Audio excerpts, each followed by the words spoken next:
Hello and welcome to the necktie knife on the edge. So what we have here is the Bestech Ascot. And looking up that word, Ascot, well, I think most of us know the Royal Ascot, the horse race, famous horse race in England. But the Ascot is also a necktie, well, a type of necktie, an old style of necktie, the kind of necktie that you would wear with a morning suit, which is typically the kind of suit that you actually wear too. The Royal Ascot race, you know, with the top hat and all that sort of thing. Right, so nothing like starting a review with a bit of a ramble. So, as I said, here is the Bestech Ascot. So I'm going to do the usual. I'll be doing materials, dimensions, and then design attributes, and my take on the knife. So what we have here is a blade steel of D2. Handle is carbon fiber and G10 layered, and we'll have a little closer look at that just now. Backspacer of G10. The clip is stainless steel, and all the other hardware, all the screws and so on, are all stainless steel. And we've got a pivot that is a ceramic ball bearing. Right, let's fly through dimensions and weight. We have blade length of 98.3 millimeters or 3.87 inches. Blade thickness of 3.5 millimeters or 0.15 inches. Handle thickness is 15.8 millimeters or 0.62 inches at its widest point. Handle length or closed length, I think, are the same on this knife. Yes, they would be, and that is 122.8 millimeters or 4.83 inches. And then overall length, let's get that open, maybe that side for a change. The overall length is 22.3 centimeters or 8.75 inches. So what have we got left to do is weight of the knife, and he feels, yeah. I'm not actually sure average for the size. I was going to say light, but then bouncing it in the fingers, maybe not so light. Like I say, it probably seems about right for the size. Let's get that centered and cranked up. Become a little OCD here. There we go. What are we on? We're on grams. Let's get that on there. And we have 121 grams. So, yeah, I suppose the sort of weight you'd expect for a knife of that size. And that is 4.3 ounces. Right. And now let's get this open and have a closer look at the knife. So, quite a long knife, relatively slender and long. Blade shape is drop point. We've got a flat grind, quite a deep grind, as you can see, if you can. Let me get that up there. It's quite a deep grind. And then we've got this very straight cut kind of ricasso that's coming up from the sharpening choil and then angles up towards the spine of the blade. Back of the blade, very squared off, not really any softening done on the edges of that. And then the jimping, though, the jimping is very shallow and soft. In fact, I was, in hand, you don't really get much purchase on that jimping at all, to be honest. And then let's look at the flipper, quite a big flipper, a little bit of jimping on the front of that. And that, kind of like the back of the blade, is also no softening done on it. So really square, almost sharply cut if you look at it from end on. But you get good grip on that, and the blade does fly out on those ceramic ball bearings. Right, satin finish, a satin grind on that blade, and that nicely done. Let's get a little bit of an angle so you can see that. And then the edge, nice tidy edge and pretty sharp out of the box. So no complaints on that front. Right, let's have a look at this handle. So the whole shape of the knife, quite an elegant, classically styled knife. There's no real fussiness, nothing too elaborate, too ornate anywhere on the knife. I think it's some of the material, so it's that layered handle. You've got the carbon fiber and G10. You can see in this case, the G10 is blue. And let me stop there for a second. So there are a number of options on this knife. Let's just pop that down there while I speak about that. So in this specific, which is sort of the budgety version of this knife, you get a few different carbon fiber finishes. So you get this, the blue and the black. Then you get a beige G10, so where the blue blue lines are here. That's beige with the black carbon fiber. And then you get one that is gray and black. So you won't get the little pop of color. Those three options, though, all like this one, all three options, I should say, like this one, have the blue as that pivot cap. So quite a bright and very reflective blue on that anodized blue pivot cap. Then there is another version of it that's the kind of premium version of the knife, and that you go up a little bit in blade steel. So that has a blade steel of Sandvik 14C28N, but it has what they call a black titanium finish. So it's got a sort of deep gray stonewash kind of finish to the blade, and then it has a light burl wood handle. So burl in American, B-U-R-L, or burr in English, as in England English. So typically the language or the way that we speak English in South Africa. So we would refer to it as burwood, Americans as burl with the L wood, but same thing basically. So went off on a tangent there. So the handle is burr or burl wood, and then it has bolsters that are black G10 and black carbon fiber, so a little bit of a shape to that bolster. So quite a good looking knife, that. And then in that case, the pivot cap is bronze. Right, so getting back to this knife, as I was saying, so quite a plain sort of design, and a little bit of extra detail is then on that scale that has that sort of sandwiched layer of carbon fiber and G10. And then now I've already mentioned the little pop of color on the pivot cap, and that's on both sides. And I think I mentioned all the hardware talks, so easy enough to get into this knife. And then a little bit of detail. So we've got a little bit of sculpting on the handle just above the pivot. On the back of the handle there, you can see sort of a hollow machining or milling just there on the handle on either side. And then actually also a little bit of machining, a little bit of milling done on that scale. Let's see if I can get the angle. You can see just over there that it's hollowed a little bit there, and don't really know what that is for. It's, is that a little landing spot for when you flip it out? I'm not 100% sure what that little cutback achieves, but there it is anyway. So standard liner lock, nothing out of the ordinary there.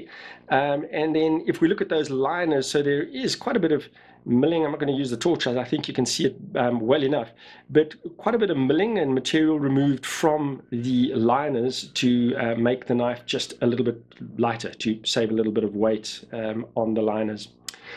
I mentioned the G10 backspacer, and you can see the liner and scale are cut back just to expose a little bit of that backspacer, and then the lanyard hole is then drilled through that backspacer.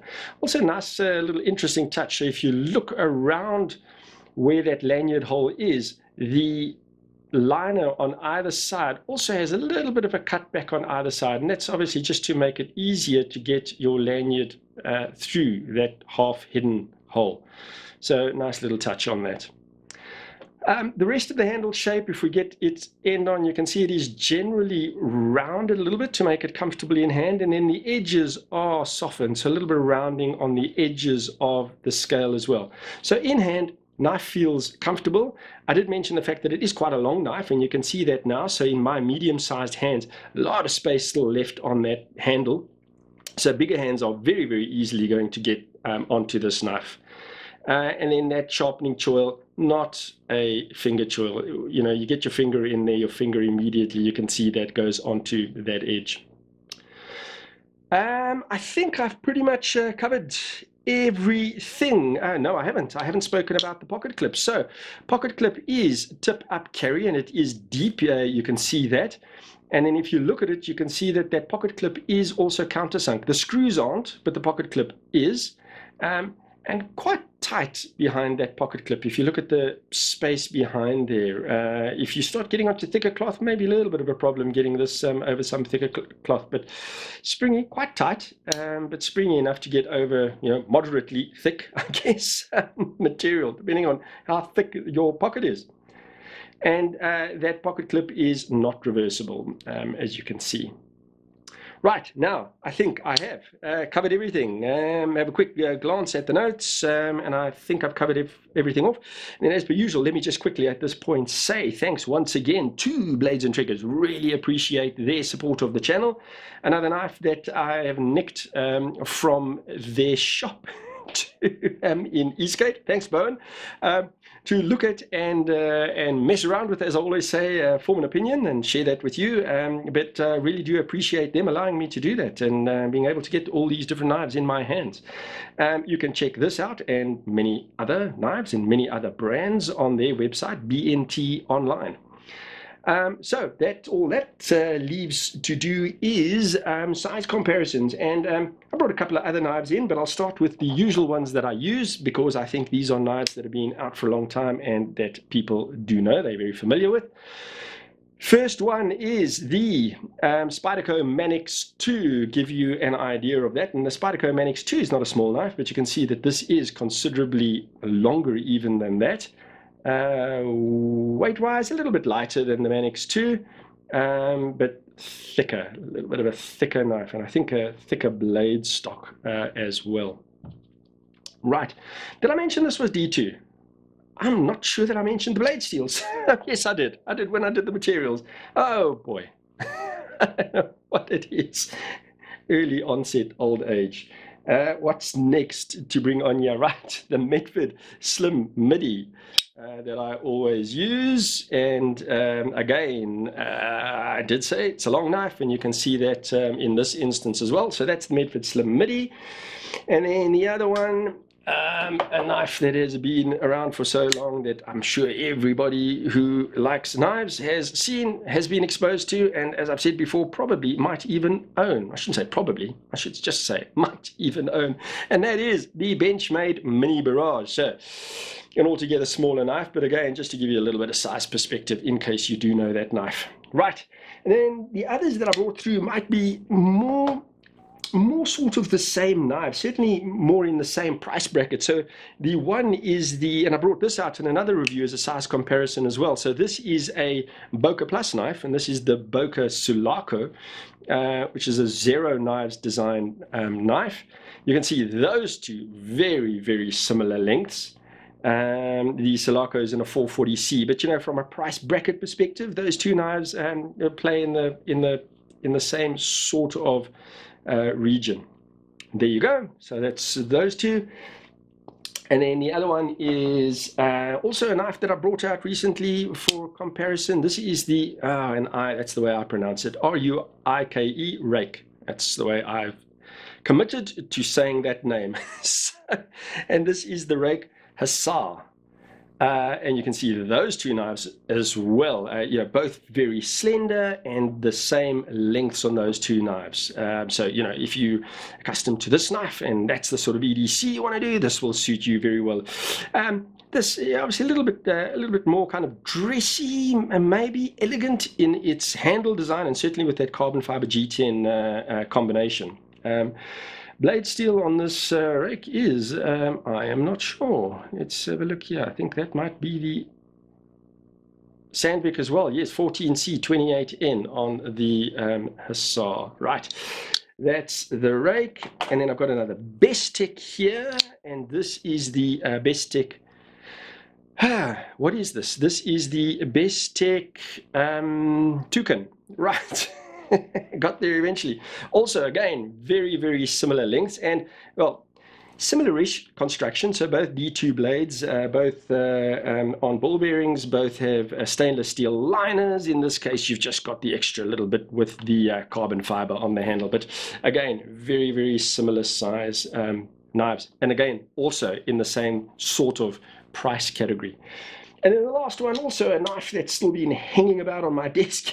I've used this a few times, and in one review I called it a lion steel, and it isn't, obviously. It's a real steel, and this is the H6 Special Edition. And again, we've got the Sandvik steel here, so 14C28N.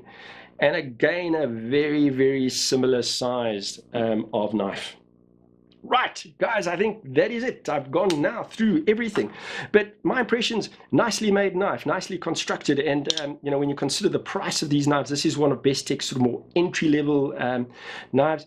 good price, very solidly made, nicely constructed. This one, blade centering, a little a smidgen off, you can see it there, but this is a budget knife, and the rest of it is beautifully finished. You know, the way that the scales are finished off, the way that it's put together, the quality of the knife is nice. The action is absolutely smooth, and it is with a little bit of shake, rattle, and roll. You can, you know, he's a bit drop shady as well. So all in all, I think really good value, and a solid EDC option if you can pocket something, you know, as long and as big as this. A nice option to consider. So yeah, not too much to complain about on the knife. Let's pop that down that way, see if it'll lie relatively flat on the clip. Yeah, seems to be okay.